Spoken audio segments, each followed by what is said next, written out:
Good evening and welcome back. The race baiting continues, and it will continue, it seems, until people get it into their heads that the so-called institutional systemic racism is an utter lie. No clear examples have been able to be found, no cases of law inequalities, nothing of the sort has been able to be found. Any so-called examples that they can bring up are easily refuted by people's own individual actions, and unless you're willing to collectivize in order to get equal outcome, which seems to be the route that they're going, then you'll never be able to fix this. Because if you're talking about, more black people are being arrested than white people, despite only 13% of the population. So yes, but they're also committing 52% of the homicides. So maybe you want to address that, and let's not go down the race route, but let's instead go down to the broken home situations, and that the crime causes poverty, and that if women decide to marry the state instead of to marry a man, and the child doesn't have that male role model, and then they get inculcated into gang culture, then of course this kind of thing is going to happen, and it's going to continue to happen. And then sure, you can get involved in the jail system, the prison system as well, to say that people aren't then rehabilitated while in prison, but instead they're educated into how to be better criminals, possibly because of course they're only learning from ones that have already been caught. But if there's then the culture within the prisons which encourages violence in order to overcome other people, overthrow them, and it's the strongest man survives, and it's not down to intellect but it's just down to muscle, and they learn that during their years behind bars, and of course continue that when they come out because no one wants to hire anyone with a criminal record, then of course that's how we see career criminals come to form. And it's particularly prevalent in the black community because, as I said, broken homes, poor education into what it means to be a moral citizen, and then of course in and out of prison because prison is not there for rehabilitation. So Reverend Al Sharpton has continued his race baiting. As always, we all know him. We all hate him. Yeah. So what's he said this time? So that they've said that hundreds attended the Minneapolis service, which also had a eulogy from civil rights activist, bullshit, Reverend Al Sharpton. He's not. He's a black supremacist. So he said it was time to stand up and say, "Get your knee off our necks." Mr. Floyd's killing, well, not really a killing. He died, and it didn't seem to be directly responsible, as in Derek Chauvin's direct responsibility. Otherwise, it would be first-degree murder, and not third. But okay, third is akin to manslaughter, which means accidental death, which means he didn't actually cause it. And seeing as the pressure on his neck isn't what killed him, then he wasn't killed. He died in police custody, of police being careless, police being callous, police not respecting someone's bodily autonomy. Sure, yes. They didn't kill him though. This was a guy that they knew had been in and out of prison, just been arrested for another crime, was huge, 6'6", was resisting arrest, was fighting back, was causing trouble, and therefore was detained so that he wasn't causing any more trouble. That is what happened here. This guy, from what we've seen, of course, being high on drugs at the time, and from the video footage as well, seemed to be carrying at the same time, that he knew that, you got the 3-strike law, so he was going to go away for a hell of a long time. It didn't seem as if he wanted to go that way, and therefore would do whatever he could to protect his life, if you will, because it's called, going to prison for life. Technically, it isn't a full life sentence. It's 25 years, but nonetheless, they do, as they say in Shawshank Redemption, they do take your life away, because when you're that long away from civilization, then of course you can't keep up when you come back out. Your life has gone. George Floyd, of course, was also a father, or at least a dad, in which case he would have missed his daughter growing up. I mean, he had already served a 5-year stretch in prison, so it didn't seem as if he was really that committed to the raising of his daughter, but nonetheless, that is the situation as it's unfolded. So he was fighting for his life, if you will, because he continued down the criminal acts and didn't want his life taken, and therefore would do anything that he can to stop that being taken from him. And in doing so, did resist arrest, because what he did was not morally justified, and therefore the law came down on him, as you would expect, and it resulted in him dying. And it seemed like he thought he was going to die one way or another, and therefore, went for it that way. So, no, Derek Chauvin did not kill him. Then the BBC are trying to just lie so blatantly, saying the vast majority of demonstrations over the past 8 days have been peaceful. At what point? I mean, I guess if you just watch the legacy media and BBC and then try and go, oh well, it's American, so I'll watch CNN. That's the most trusted name in the television news. It is really shouldn't be, and at this point, it really isn't. But if you just watch them, then you might think, oh, they're actually peaceful. When if you dig even just a little bit deeper, you can even scroll through Twitter if you want to find other videos of what's happening, where the estimated property damage will be over $1 billion, with at least 24 dead directly because of the riots, a dozen killed outright, including 2 police. Then no, this is not peaceful, not at all. Oh, but some have descended into violence and rioting, with curfews imposed in a number of cities. Yeah, just some, don't you know?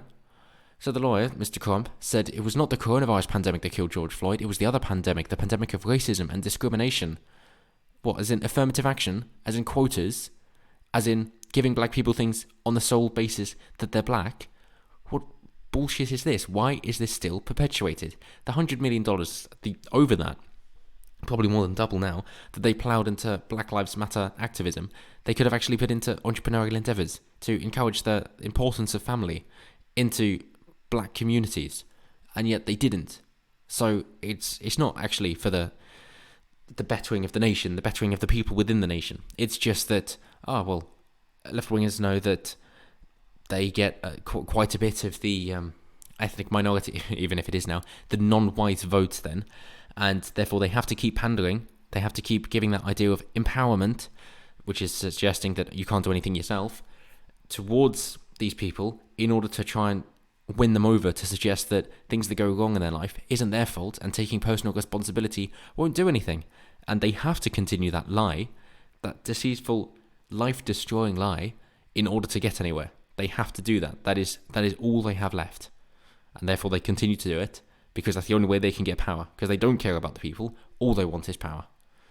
So Al Sharpton said, we won't stop, referring to protests, so riots that have taken place in every US state, killed people as well, saying we're going to keep going until we change the whole system of justice. What, into mob rule, into riots, into civil war?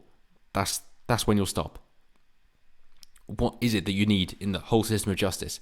As in just letting black people go because they're black, because you're a black supremacist, because you want preferential treatment for black people. And that is not what is accepted in any democratic nation, in any liberal nation.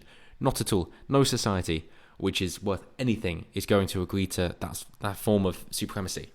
And sure, you can look in South Africa. It seems that that's what they really want. They want that level of black supremacy where there's a white genocide going on. That seems to be what they want, in which case, why don't they go over there? Because they know it's a shithole country, because trying to create such a place is a failure every single time.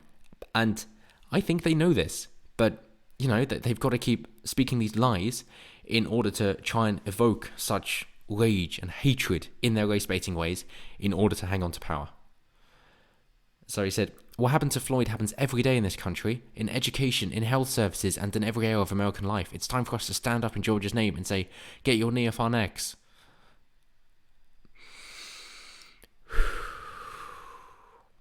So it happens in education, basically because of white flight.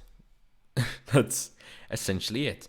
You have a community that's doing fine. They're in that catchment area of their schools because of the state education, which is shit, and yes, that's a whole other issue we can get into. But then you have other people moving to that community, and let's take it down a race way, because that's the way they want to do it. So let's say you've got a white community doing fine.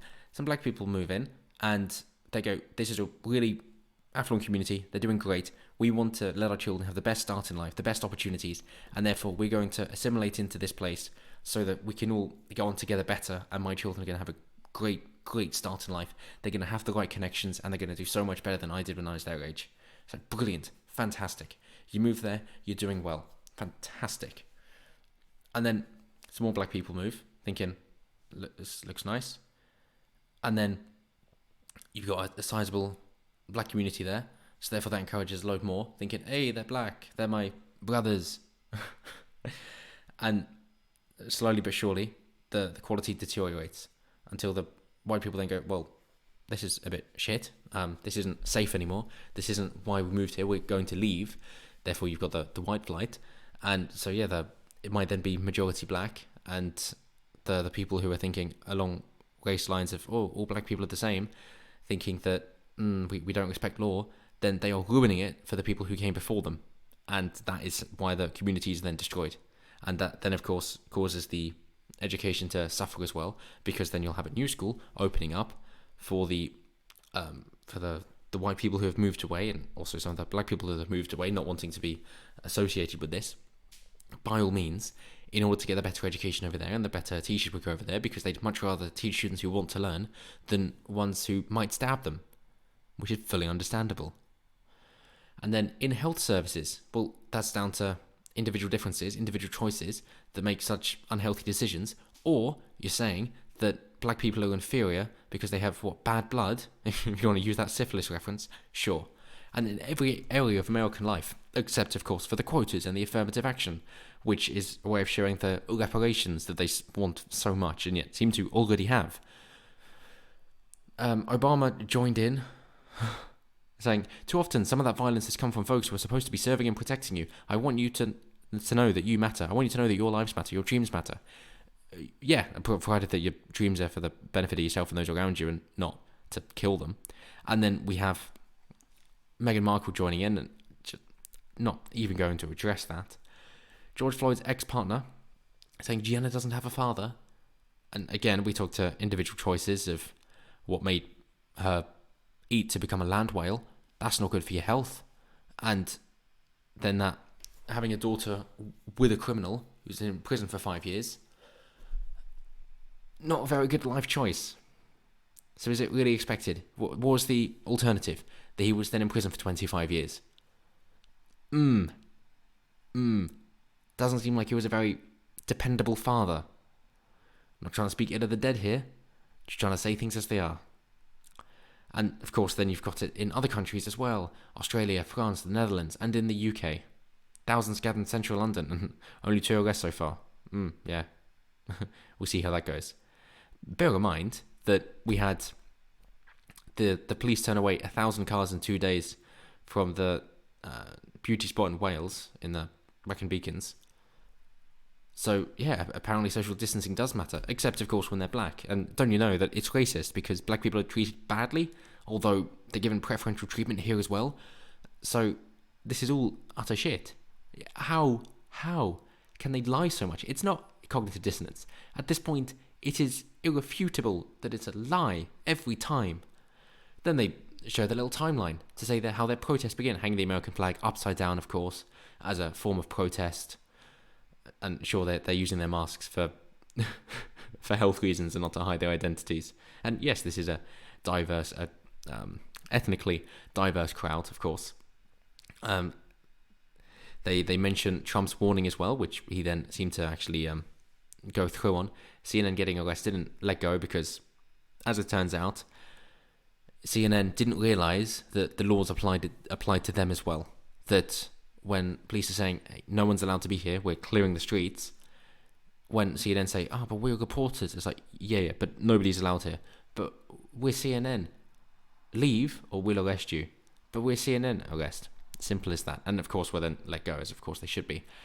Derek Chauvin was charged with murder, despite not killing anyone. 6th night of protest, and as they show, the violence was there. The violence was very clear. As I say, about $1 billion worth of damage being done now. Trump threatens a military response. Yep, if people can't sort it out, then we're going to get the military involved with majority support. And even more protests and even more damage. And that's why you see so many boarded up windows. And they're trying to be really, really careful with how they portray these things in order to try and get them the most peaceful side. And their slogan of, we comply and we still die. You don't comply. And mainly, you kill each other. If we wish to group together based on a race. As I said before, and I will say again, as a warning, as a word of caution to anyone wishing to go down the identitarian route to try and claim racism and saying blacks are oppressed, do not go down the race identitarian route. The white identitarians will win every single time. You do not want this it'll only end up badly for you and everyone you care about. Do not do it. You will lose. But to everybody else who's trying to maintain sanity and wonder how the hell this can keep going on, wondering, are they really going to try and push this until the election so that they can use terrorism to say, oh, why don't you elect Democrats? Because then the rioting will stop. Yeah, if you put us in power, we'll stop you being in fear for your life. And then we'll take your guns away so that when we bring this around again, you can't stop us. Yeah, horseshit. Every time. And they never learn. So, hey, hopefully this time they can really be wiped away, and all the new gun buyers, as I say, 6 million May, 40% first-time gun buyers, will then think, maybe the Republicans have a point and we actually need to be able to defend ourselves because the police can't always be there. And when there's so much race baiting going on, maybe it's about time that stopped. And hopefully it's going to get to a point where it is so bad that the people who think America is such a racist country and such an evil place will then leave, and we can actually get back to a much closer level of equality and stop this bloody bribery and race baiting. It is really disgusting. They're not helping anybody. It's resulting in innocent people dying because of their actions, because of complicit media, because of insidious media. But yeah, have a good one.